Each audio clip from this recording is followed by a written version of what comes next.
Hi, everyone. Thank you for joining our BizChat today via Zoom. We have a few different representatives on the call with us today. We have Isis Torres and Resleen Carr with Nasdaq on the call. They're going to be talking about the statewide Intermatch Nasdaq opportunity for our students. And then I also have Elise Campbell, who is the Regional Director for Internship and, Business and Entrepreneurial projects. And then she also is hosted at the San Joaquin Delta College. And then I also have Miguel Reyes on the call with Quesadilla Gorilla. He is the owner of that company. So we're going to be hearing from all of these different representatives today. To get us started, we're going to hear about the Nasdaq Internmatch Program. So Isis and Resleen, you guys can have the floor. A quick introduction would be great. Awesome. Sounds great. Thank you. My name is Isis Torres. I'm the program coordinator here at the Nasdaq Entrepreneur Center. For those of you who don't know what the Nasdaq Entrepreneur Center is, we are a nonprofit organization located in the heart of San Francisco. Our whole mission this year is to democratize entrepreneurship. And we really feel that we can do this in a series of ways through some of the workshops that we host, some of the events that we put on, as well as some of the programs similar to the Intern Match program that we're running. We really strive to deliver world-class resources and mentoring to enable all and every entrepreneur across the globe to realize their maximum potential. And something that we're really proud of is over the course of 4 years, we've launched over 600 programs, and of that 16,000 founders, 49 have been female and 60% minority. And of course, we are a nonprofit organization, so a lot of the work that we get to do is due to our sponsors, such as NASDAQ, KPMG, Lehigh University, Bank of the West, Wilson Sonsini, Goodrich Rosati, who again really believe in our mission and are truly invested in the next generation of entrepreneurs like yourself. And Resleen, I'll let you go ahead and introduce yourself here. Okay. Hi, my name is Resleen Carr, and I'm interning for NASDAQ Entrepreneurial Center right now. And otherwise, I currently attend San Joaquin Delta College. Thank you. So my first question that I have for you guys are, what are a few of the different startups that students can work with or intern with through this Intermatch program? Great. Resleen, did you want to go ahead, and I can go ahead and piggyback off some of the comments you make? Yeah, sure. So I'll just name a lot of the different startups. There's Ends and Stem, Go Get 'em Tiger, String, Medina's Health, The Grand, Moku Foods, Your Skincare, Atrium. Do you want me to name all of them? Or? Just a few, and even some general areas about maybe what they're looking for in an intern. Okay, so yeah, they cover a lot of different fields, like let's say accounting, business development, data analysis. So you're getting a lot of different types of fields into this. So there's customer development, data collection, finance, blog management, operations, product and market research, product development, product design, and then social media marketing, sales, and then executive assistant, and then market research and growth, and so on. Okay, perfect. Thank you for sharing that. And what are some of the different projects or tasks that students can expect to do through these different internships? Yeah, so I can go on here too, Resleen. And so they have some different projects that they'll be working on, like research and writing blog posts, thinking about marketing strategies, and really helping build the sales pipeline. The way that we've vetted the startup companies is that they understand the talent is coming from community colleges. And so what we do in evaluating the applications is we look to the applications, really develop an understanding of the skill sets that the students are bringing to the table, and work with the startup companies with scoping a project that really fits those qualities and skill sets that the student is bringing. So a variety, these startup companies, one, ideally have an idea of what project they want the students to work on. But again, definitely these project scopes change along the way once the students matched with them. So some of the projects that they identify in the beginning of the program will definitely be dependent on which students they're matched with. Okay. Okay. So and you guys match the students then when they complete the application process? Correct. Yep. And are these internships paid or unpaid internships? Yeah, so a lot of them are unpaid internship opportunities, but for school credit. So we encourage the students to enroll in work experience credit at the college. And then additionally, we do have a limited amount of startup companies who've agreed to pay a stipend. So whether it's a stipend to pay for the unit of credit that they would like to achieve, they go about it a little bit of different ways throughout the different startup companies. Okay. And do students select what they're wanting to do, whether it's through with school credit or paid during the application process, or how would that be distinguished? Yep, correct. They identify that through the application process. There's 3 different options. There's one for pay, for experience, and then they can identify if they're only interested in one getting a paid internship or credit internship. So they can either identify that they're interested in both or just one of the options. Okay. And to make sure that I understand, I'm going to share a screen right now of the Intermatch website. Is this website the way that students would apply by clicking on this apply button? Correct. Yep. Okay. Okay, I'm going to copy the web link into the video, the Zoom chat, for any students who might be on the call interested in applying. So there's the link to that website that you can apply for this Intermatch opportunity. So my next question then is, are these internship opportunities only for business students, or are they for any student that we might have in the community college system? Yeah, go ahead, Redsley. Okay, yeah, so no, they're not just for business students. We have some students that are interested in more of the marketing side, or some that are going into medical. And so we really just try to see what they're bringing to, what skill sets they're bringing, along with what industries they may be interested in, so we can match them up with the right companies. Okay, okay, sounds good. And the student will express that then what their interests are, their major in the application. Correct. Yes. Yep. Perfect. And then can students complete these internships remotely, or are they only in-person internships? So all of them are actually remotely. Yep. Okay, perfect. And then they'll be working with the business then remotely on a one-on-one basis once they get placed. Correct. And so what we've designed into the program is that in addition with meeting with our founders, we've scoped out mandatory sessions that students will also attend with us. And so there are about 5 sessions throughout the 12 weeks that they are in the program. And these sessions are really designed to help the student feel more confident in their role and share things with us that they're not necessarily comfortable sharing with their founders. And so these can be challenges with whether it's setting up a meeting with their founder, challenges with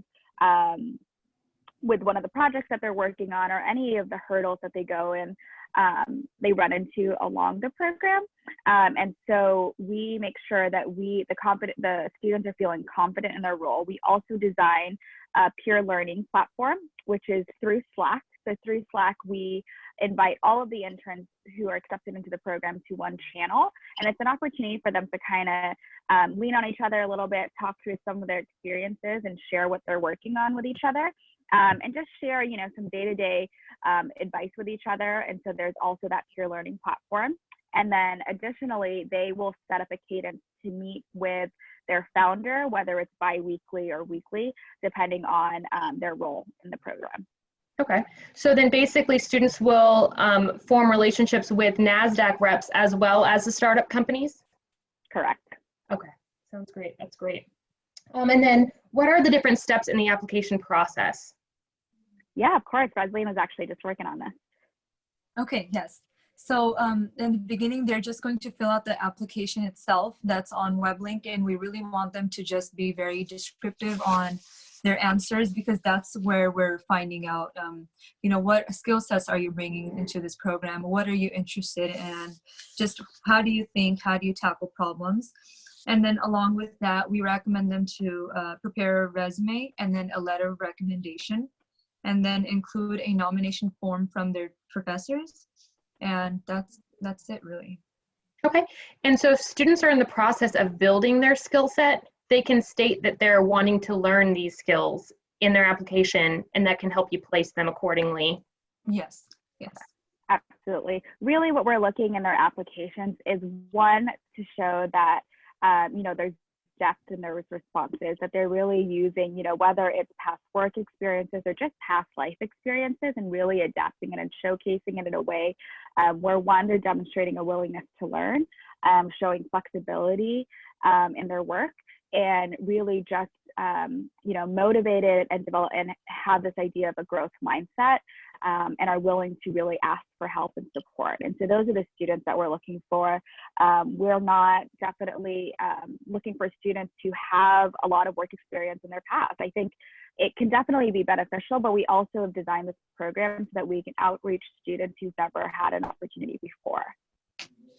Sounds good. That's great. For any students who are on the call, if you're interested or have any questions for anyone that's on the call, feel free to, you can type into the group chat, or you can also unmute yourself, and you're free to ask questions at any point during the Zoom BizChat, okay?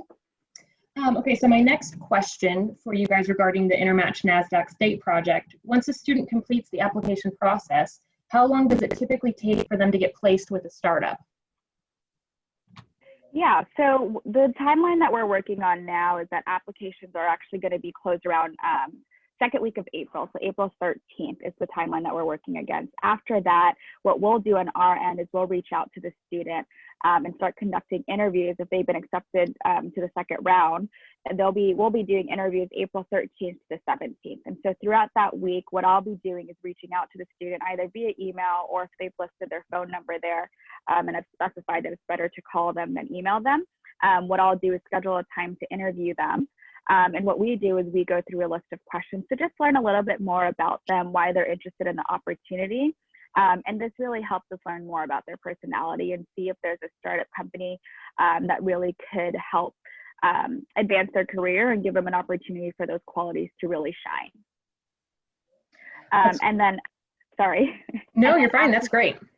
And then after the interview process, what we do is, so we typically will get all of those interviews done within the week, depending on how many applications, of course, we receive. And then we send out acceptance letters April 21st. And so that's the acceptance letter will tell them if they've been accepted into the program and the next steps. So it will send through the mandatory session dates to make sure everyone's available, the onboarding date and the offboarding date. And then students will also be notified of their match come May 6th. So by May 6th, they'll know which startup company they'll be interning for and the project scope that the company has aligned at the beginning of the program. But again, of course, that can change based on the match. Okay. Okay. Sounds good. Thank you. And then, is there anything else that you'd like our students to know about this opportunity that I haven't asked? Yeah, Rosaline, did you want anything to add there? Not really much. Just that this is an opportunity that is really working to just build you as a person, build your skill sets. So they're not looking for any specific requirements, and they really work with you to just build your skill sets, learn, have experience. And so I that's personally what I'm getting out of this experience as well. So I really wanted to share that. Oh, that's great. Yeah. Rosaline's actually, so she was one of the first interns accepted into the program. She's interning again here at the Nasdaq Entrepreneur Center. And, upon seeing her application, we definitely saw that there was this willingness and drive to learn.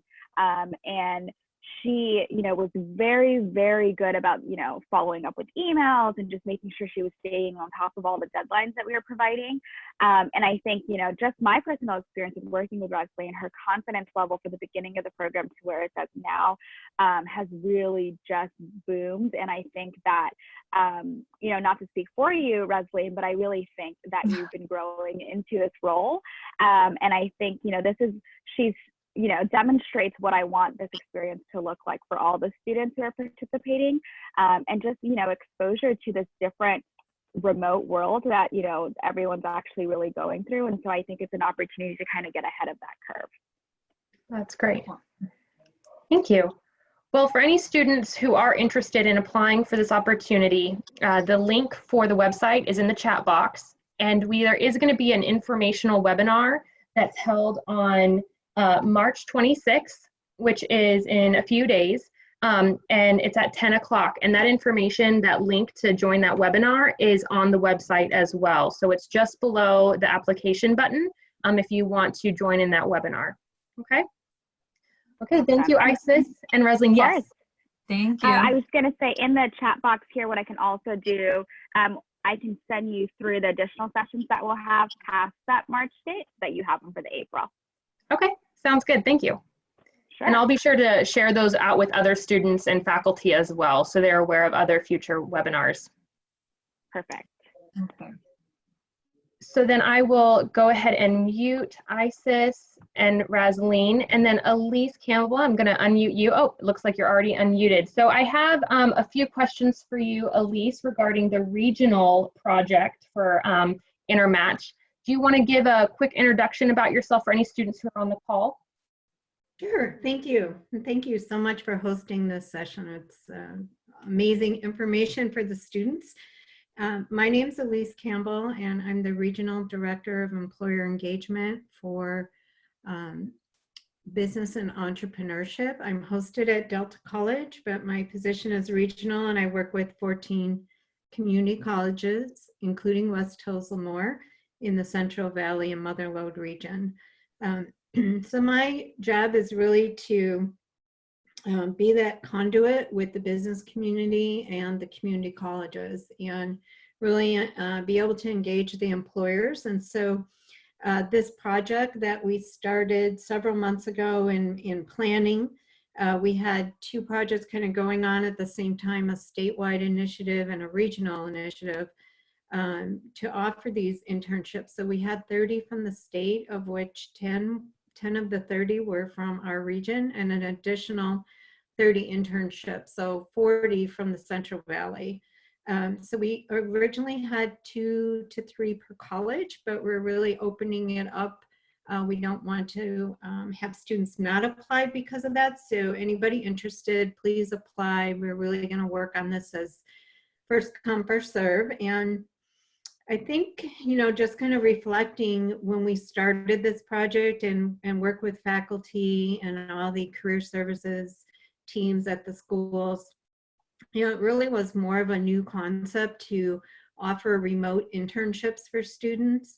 And now how our world has changed the last 2 weeks, I think this is even more of an amazing opportunity for all the students that want to participate, because it's really going to immerse them. We used to think it's going to be immersing you in the future of your work, but it's really immersing in everybody's workplace now. So you'll be able to firsthand be a part of what it's like to work remotely and learn new applications, learn new software, use tools like Zoom or GoToMeeting. And I mean, just look at Rosaline as an example. I was watching her on the video and I'm like, wow, that student really has confidence.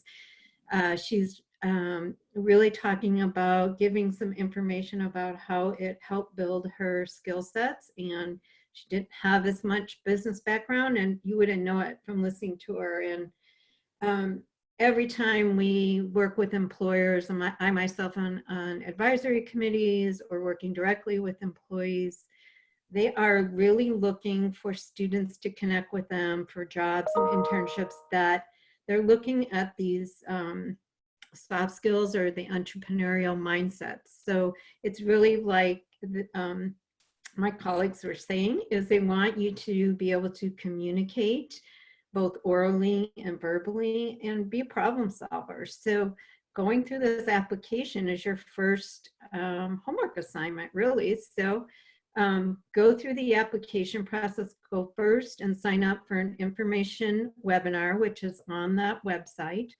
And then they'll give you guidance on following the application link, and pay attention to the instructions and follow through. So that's really important to businesses, is that follow through and the whole interview process.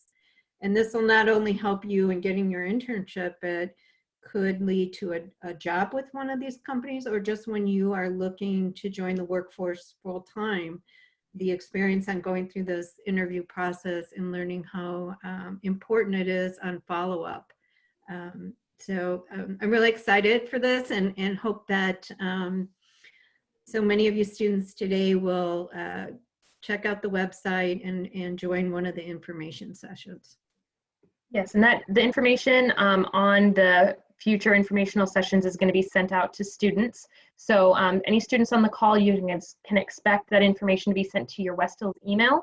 And I also will be sending that information out to faculty. So if you have any questions on those, you can ask your faculty member as well. Or you can reach out to the WIN Center at 559-925-3388, and we can answer any questions on this opportunity as well. Okay, thank you, Elise. I appreciate that as well. I'm going to head on to interviewing Miguel regarding Quesadilla Gorilla.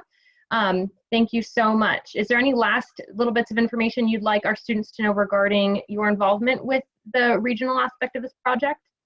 I just want to mention one other thing. We've talked a little bit about and mentioned the work experience. So this is just a perfect opportunity. I mean, part of being a startup business or an entrepreneur is to be flexible. And so these startup businesses and working through Isis and her team, if you need to get work experience credit, we know that if it's an unpaid opportunity, you need a minimum of 60 hours. And originally the internships were set up for up to 40, but the startups are more than willing, and the Nasdaq Center team, to work with you to make sure that you can get the 60 hours and get the credit. That's a priority for them, because they understand that your commitment, but they also want to be able to help you get credit for your class. Perfect. Thank you, Elise, for sharing that information. That's going to be very helpful for any of our students who are in the work experience class. Thank you. Okay, Miguel, I'm going to unmute you. Okay, can you hear me? Yeah. Yeah, perfect. Okay, thank you so much for being on the call. I know you're kind of hanging out there for a few minutes. I just appreciate your patience. Yeah, of course. On that. So Miguel, why don't you do a quick introduction for any students who are interested in what role you have in regards to entrepreneurship here in the Central Valley area? Yeah, so my name is Miguel Reyes. I am the CEO and founder of Quesadilla Gorilla. We started in 2013 and just been making quesadillas ever since. Okay, sounds good. Thank you. So my first question for you is, when did you know you wanted to become an entrepreneur? It's kind of weird because growing up, I've always knew that I wanted to own a restaurant. Like, I was always in the kitchen, helping my mom stir food, try food. I was never really like in the living room with my brothers playing video games. So early on, I knew that I wanted to own my own restaurant. But yeah. Okay. And when did you decide you first wanted to start Quesadilla Gorilla? And is it Quesadilla Gorilla or is it Quesadilla Gorilla? I have always wondered that. I say Quesadilla Gorilla. Okay, sounds good. I want to make sure I'm saying it correctly. Yeah, so my boss was actually, he had a small pizza by the slice restaurant where where our original location is. And I was the kitchen manager at one of his restaurants, and he was like, hey, I'm selling this restaurant if you want it. And I was like, I pretty much run this shop. Like, I think I can run my own as well. So that was back in early 2013, and then like within 2 months we opened Quesadilla Gorilla instead. So okay, so you transitioned then from pizza to quesadillas then? Yeah, we were originally going to run it as is. It was ran by employees, and so we thought if there's an owner, maybe that's what it needs for it to kind of succeed. Plus, not taking a paycheck as well, so we were able to kind of prolong staying alive a little bit longer. But we decided, like one day I was like going to sleep, and I was like, oh, we should do quesadillas instead. And so the next day we like changed it to quesadillas instead of pizza. Okay. And then what are some of the biggest obstacles you've had to overcome in establishing and maintaining a successful small business? So biggest obstacles, early on was we started with partners. So we actually, it was me and my best friend at the time, and his dad was our boss. And so his dad was the restaurant owner and my boss. And so with right away, the son wasn't showing up to work, and it got to the point where it's just like, hey, like, I'm not going to do this by myself anymore. We either buy your son out or we close down shop. And so within like 4 months of opening, me and the dad ended up buying out his son. And that's when my wife now, but girlfriend at the time, had bought into the company. So that was a big obstacle. And then shortly after that, within that same year, the dad had emptied out the bank account and decided he wanted out. So that was just like, I remember I was at Costco and trying to pay for our groceries, and the card got declined. And Oh man. So that was definitely a tough obstacle. So, and then also just kind of what's going on right now with the virus. I mean, we're hoping there's light at the end of the tunnel, but it's pretty crazy right now. So. Yeah, definitely. So my next question is, when looking at all aspects of being an entrepreneur, what takes up the most of your time? Such as, is it HR? Is it finances, marketing, customer service? Yeah. So early on, I mean, like when you first start, I mean, we did everything. We did social media. I was there. I was the opener. I was the closer. Did payroll. Did everything. To now where we have a little bit more of a team. So I'm still pretty heavily involved with like the finances, just kind of watching our numbers on a weekly basis, inputting payroll. Any like marketing ideas that I come up with, I'll just pass them off to our marketing director. But for the most part, she's running her own gig there, and so we just have really, really solid people in place. But I would say a lot of my time now is spent on just kind of like culture. For us is a really big component of our business. So I mean, we've all been in those jobs where it's like, you just come in, you collect a check, and then you leave. So we're really trying to create a culture where it's like, okay, outside life might suck, but I can come into work and have like a really good shift and work for a really cool company. So constantly thinking of ways of how to improve that, whether that's, like we just started doing paid time off for managers and everyone in the company. We're looking into health benefits, and so just like things like that. We read books as like a management team together. So we're reading a book right now, and then lately, just really focusing on like the future growth. Again, after this whole thing with the virus slows down, that might come to a pause. But prior to this, it was just like, okay, like what do we need to open a third store, a fourth store, fifth store, and so a lot of my time is just kind of figuring out what we need to do to get there. Okay. And then what previous positions or professional experiences have helped you the most in becoming a successful business owner?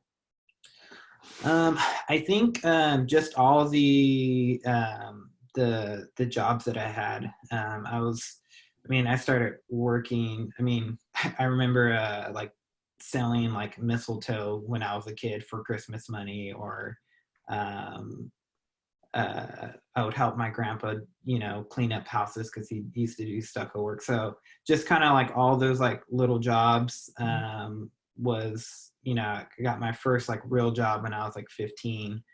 And so like being in those jobs and like being on like the bottom level of like a company and like seeing it and experiencing that, I think has really, again, like shaped the way I look at our company, and again, like how we can shape our culture. And it's like,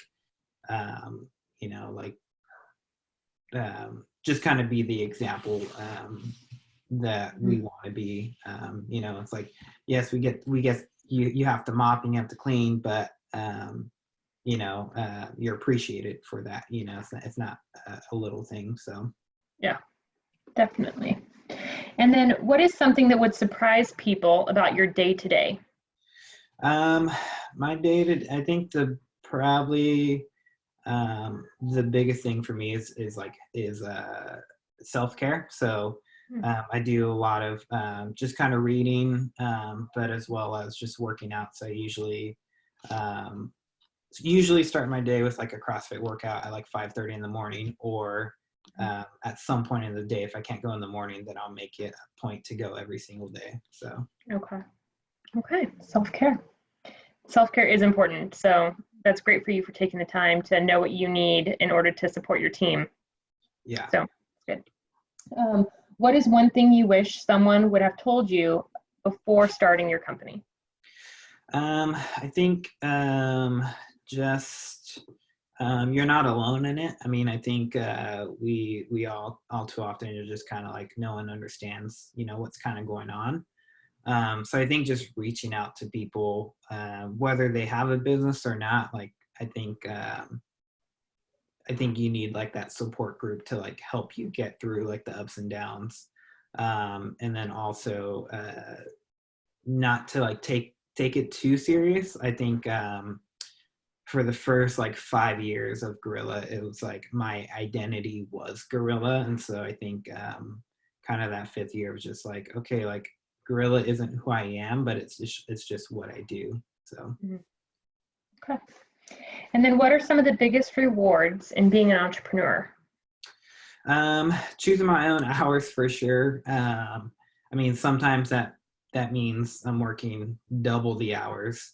But for the most part, if I need to get home to my family, then I can, and, you know, move schedules around, or, you know, like I was actually supposed to be in the shop today and I was like, oh shoot, forgot about the webinar. So, you know, move things around. So I was able to do that. Definitely tax write-offs. That's always a benefit. You know, our cars are paid through the company, and our cell phone bills. I mean, obviously we use it for the company too, but,